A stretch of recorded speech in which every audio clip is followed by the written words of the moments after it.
എല്ലാവർക്കും നമസ്കാരം. ഞാൻ സരിതാ മഹേശ്വരൻ. ഇന്ന് ശ്രീകൃഷ്ണവിലാസ മഹാകാവ്യത്തിൻ്റെ 8ാമത്തെ സർഗത്തിലെ 30, 31, 32 എന്നീ ശ്ലോകങ്ങൾ നമുക്ക് പഠിക്കാം. 3 ശ്ലോകങ്ങളും അനുഷ്ടുപ്പ് വൃത്തത്തിൽ തന്നെയാണുള്ളത്. ഇവിടെ നാരദൻ ഉപദേശിക്കുകയാണ് കംസനെ എന്നാണ് പറഞ്ഞത്. ആദ്യത്തെ ഒരു ശ്ലോകത്തിൽ, അതായത് 30ാമത്തെ ശ്ലോകത്തിൽ നാരദൻ ഉപദേശിച്ച് നിർത്തിയിട്ട് പിന്നെ പോവുകയാണ് ചെയ്യണത്. എന്തൊക്കെയാണ് പിന്നെ പറയണത് എന്ന് നോക്കാം. നമുക്ക് ആദ്യം 30ാമത്തെ ശ്ലോകം പഠിക്കാം.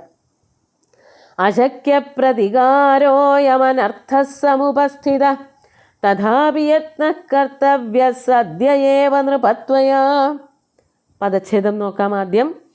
അശക്യ പ്രതികാര അയം അനർത്ഥ സമുപസ്ഥിത തഥാ അപി യത്ന കർത്തവ്യ സദ്യ ഏവ നൃപത്വയാ. ഇവിടെ കംസനോട് നാരദൻ പറയാണ്, നീ ഇപ്പോൾ ചെയ്തു കൂട്ടിയതായിട്ടുള്ള പ്രവൃത്തികളൊക്കെ ഉണ്ടല്ലോ, എല്ലാം ഏറ്റവും ദുഷ്ടതരങ്ങൾ ചേർന്നതാണ്. മഹാദുഷ്ടമായിട്ടുള്ള പ്രവൃത്തികളാണ് നീ ചെയ്തു കൂട്ടിയിരിക്കുന്നത്. അതാണ് അയം അശക്യ പ്രതികാര അനർത്ഥ സമുപസ്ഥിത. ഹേ നൃപ, അല്ലയോ മഹാരാജാവേ, അയം ഇപ്പോൾ ചെയ്തു വച്ചിരിക്കുന്നത് മുഴുവനും തന്നെ അശക്യപ്രതികാരം എന്ന് പറഞ്ഞാൽ, പ്രതികാരം എന്ന് പറഞ്ഞാൽ പ്രതിവിധിയാണ്, അതായത് പരിഹാരം.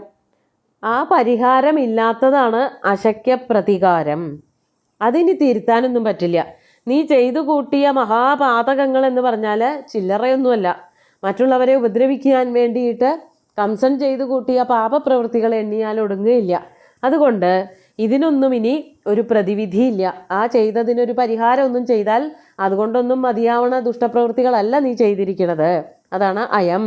ഇപ്പോൾ കണ്ടുകൊണ്ടിരിക്കുന്നത്, ഇപ്പോൾ അനുഭവിച്ചു കൊണ്ടിരിക്കുന്നതായിട്ടുള്ള ദുഃഖങ്ങളൊക്കെ വരണത് ഇത്തരം പ്രവൃത്തികളെ കൊണ്ടാണ്. അതിന് പ്രതിവിധിയില്ല രാജാവേ. അനർത്ഥ സമുപസ്ഥിത നൃപ. വലിയ വലിയ അനർത്ഥങ്ങളാണ് വന്നുകൊണ്ടിരിക്കുന്നത്. ഇനി ഇതിലും വലുത് വരും എന്നാണ് കംസനോട് നാരദൻ ഓർമ്മിപ്പിക്കുന്നത്.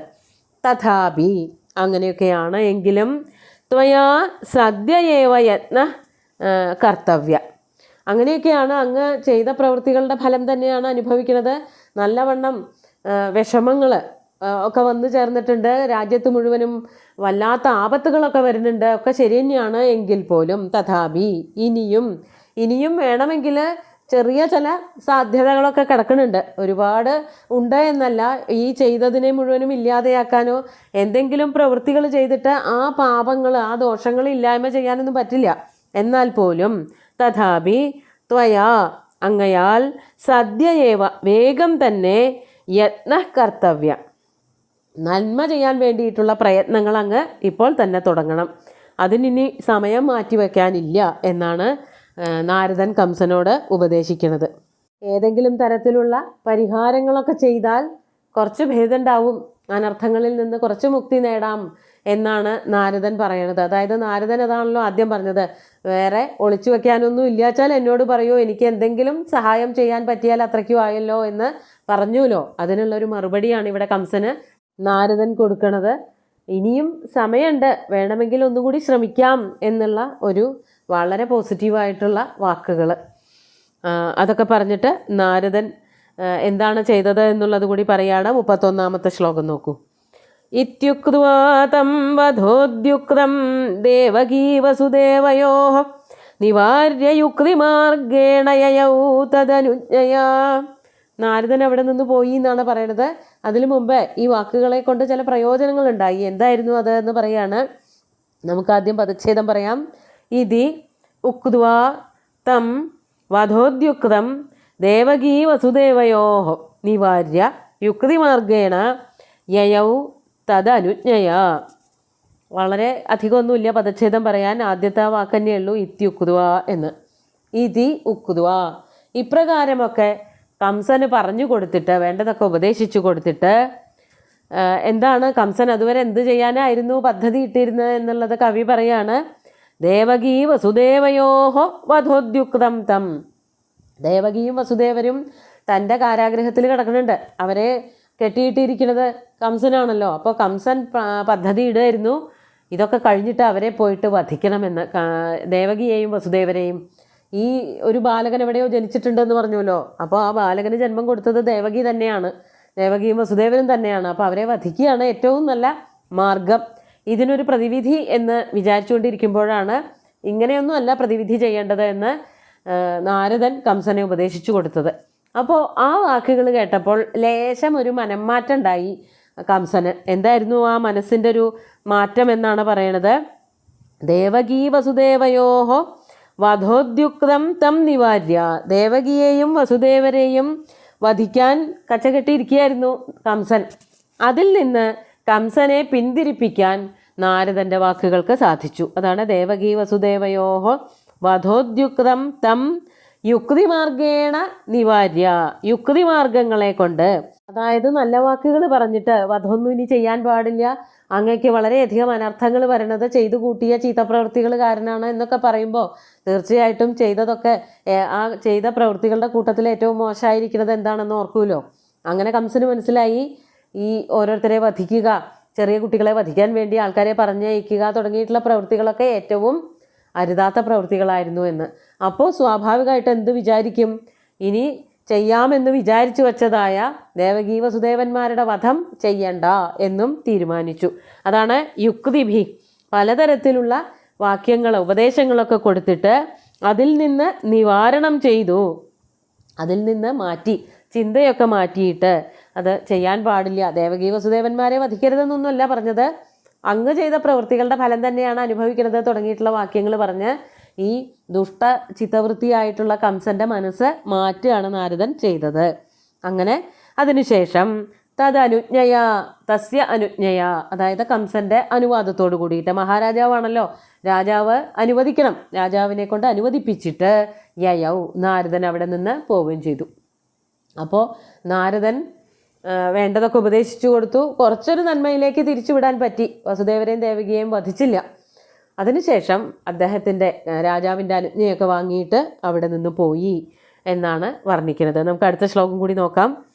നാരദൻ പോയതിനു ശേഷം കംസൻ എന്താ ചെയ്യാൻ പോണത് എന്നുള്ളതാണ് പറയണത്. ശ്ലോകം നോക്കൂ, 32-ാമത്തേത്.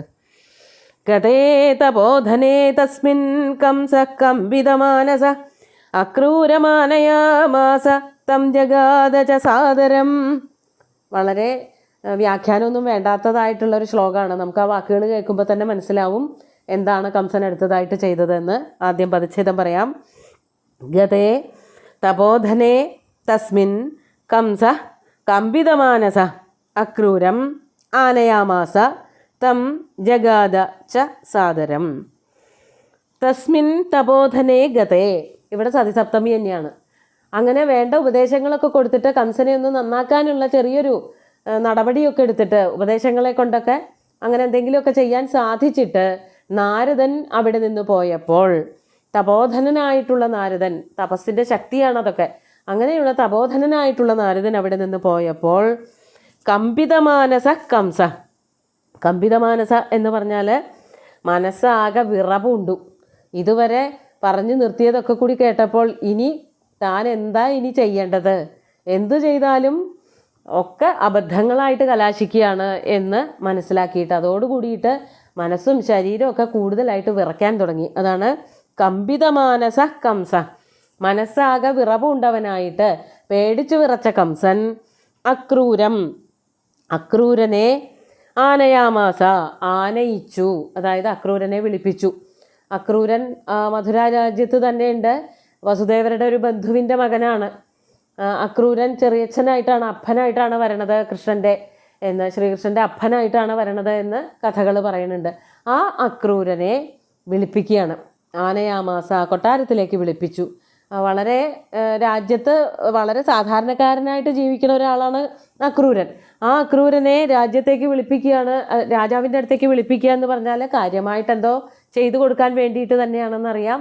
അങ്ങനെ അക്രൂരനെ വിളിപ്പിച്ചിട്ട് തം സാദരം ജഗാദ ച, ആ അക്രൂരനോട് വളരെ ആദരവോട് കൂടിയിട്ട് വളരെ ബഹുമാനത്തോടു കൂടിയിട്ട് ഇങ്ങനെ പറയുകയും ചെയ്തു. അക്രൂരനോട് എന്താണ് പറയാൻ പോണതെന്ന് നമുക്കറിയാം. ശ്രീകൃഷ്ണനെ അവിടെ നിന്ന് അമ്പാടിയിൽ നിന്ന് ഇങ്ങോട്ട് കൊണ്ടുവരണം എന്നുള്ളതാണ്, അങ്ങനെ വധിക്കണം.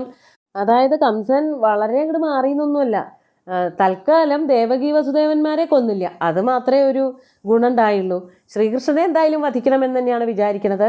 നാരദൻ വന്നു പോയതിനു ശേഷം എവിടെയാണ് കൃഷ്ണൻ ഉള്ളത്, അല്ലെങ്കിൽ ഭഗവാൻ മഹാവിഷ്ണു എവിടെയാണുള്ളത്, തന്നെ വധിക്കാൻ വേണ്ടി പിറന്നിരിക്കുന്ന ബാലകൻ എവിടെയാണുള്ളത് എന്നുള്ളത് മനസ്സിലായി. അവിടെ നിന്ന് കൂട്ടിക്കൊണ്ടുവന്ന് വധിക്കാൻ തന്നെയാണ് പദ്ധതി ഇട്ടിരിക്കുന്നത്. അതിനു വേണ്ടിയിട്ടാണ് അക്രൂരരെ വരുത്തിയത്. എന്നിട്ട് എന്താണ് പറയണത് എന്നുള്ളത് അടുത്ത ദിവസം നമുക്ക് കാണാം. ഇന്ന് 3 ശ്ലോകങ്ങളും ഒന്നുകൂടി ചൊല്ലി നോക്കാം. അശക്യ പ്രതികാരോയമനർത്ഥ സമുപസ്ഥിത തഥാപി യത്നഃ കർത്തവ്യഃ സദ്യ ഏവ നൃപത്വയാ ഇത്യുക്ത്വാ തം വധോദ്യുക്തം ദേവകീ വസുദേവയോഃ നിവാര്യ യുക്തിമാർഗേണ യയൗ തദനുജ്ഞയാ ഗതേ തപോധനേ തസ്മിൻ കംസഃ കമ്പിതമാനസഃ അക്രൂരമാനയാമാസ തം ജഗാദ ച സാദരം. അങ്ങനെ അക്രൂരരെ വിട്ടിട്ട് അമ്പാടിയിൽ നിന്ന് കൃഷ്ണനെ വരുത്തിക്കാനുള്ള മാർഗങ്ങളൊക്കെയാണ് കംസൻ്റെ മനസ്സിലുണ്ടായത്. അതൊക്കെ അടുത്ത ശ്ലോകങ്ങളിൽ കാണാം. സുന്ദരമായിട്ടുള്ള 3 ശ്ലോകങ്ങളും ഭഗവാന്റെ കാൽക്കൽ അർപ്പിച്ചുകൊണ്ട് ഗുരുവായൂരപ്പനെ സാഷ്ടാംഗം നമസ്കരിച്ചുകൊണ്ട് എല്ലാവർക്കും ശുഭദിനം നേർന്നു നിർത്തട്ടെ. നന്ദി.